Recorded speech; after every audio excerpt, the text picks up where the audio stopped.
ए हो मैरिया हमारी, ए हो महतरिया हमारी, ए हो मैरिया हमारी, ए हो महतरिया हमारी।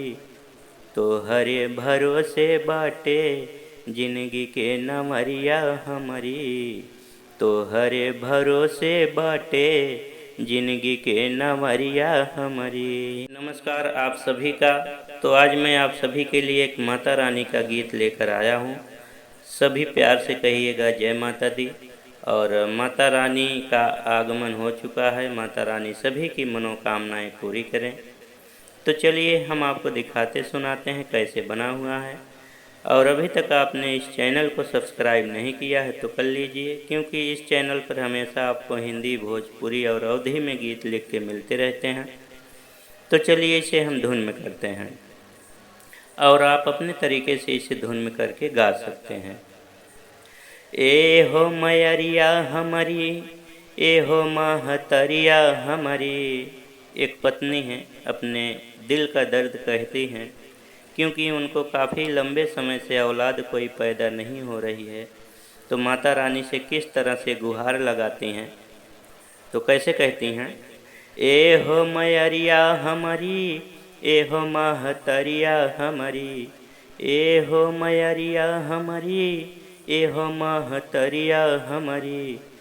तोहरे भरोसे बाटे जिंदगी के नमरिया हमारी, तोहरे भरोसे बाटे जिंदगी के नमरिया हमारी। तो इस तरह से मुखड़ा है। तो चलिए अंतरा भी हम धुन में करते हैं। साझवा सवेरे तोहर आरती उतारी हो, ए हो महतारी तोहरी पौआ पखारी हो। साझवा सवेरे तोहर आरती उतारी हो, ए हो महतारी तोहरी पौआ पखारी हो। गाई हम भजनिया तोहरी, पूजिला चरनिया तोहरी। गाई हम भजनिया तोहरी, पूजिला चरनिया तोहरी। तोहरे भरोसे बाटे सगरो परनिया हमारी, तोहरे भरोसे बाटे सगरो परनिया हमारी। ए हो मैरिया हमारी, ये हो महतरिया हमारी, ए हो मैरिया हमारी, ए हो महतरिया हमारी। तोहरे भरोसे बाटे जिंदगी के नमरिया हमारी। तो अंतरे के लास्ट में मुखड़ा वाली जो लाइन है इसे आपको रिपीट कर देना है। तो लास्ट अंतरा है। दुर्गा भवानी पूरा कैदया रमनावा, ललसा पुरैदा खेले ललना अंगनावा। हमरो ललसा पुराय दा माता जी। दुनिया जहानी हमके बहुत ताना मारेला माता जी। दुर्गा भवानी पूरा कैदया रमनावा, ललसा पुरैदा खेले ललना अंगनावा।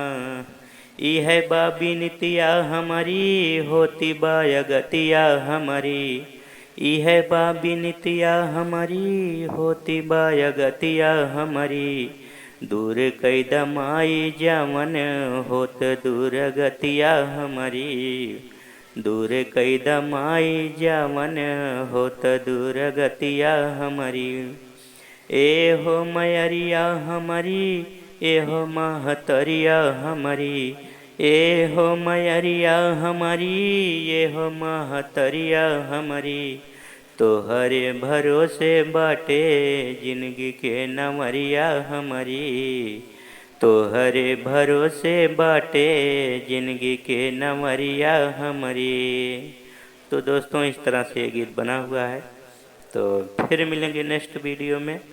सभी को माता रानी की मनोकामना पूरी करें माता रानी सभी की। तो जय माता दी।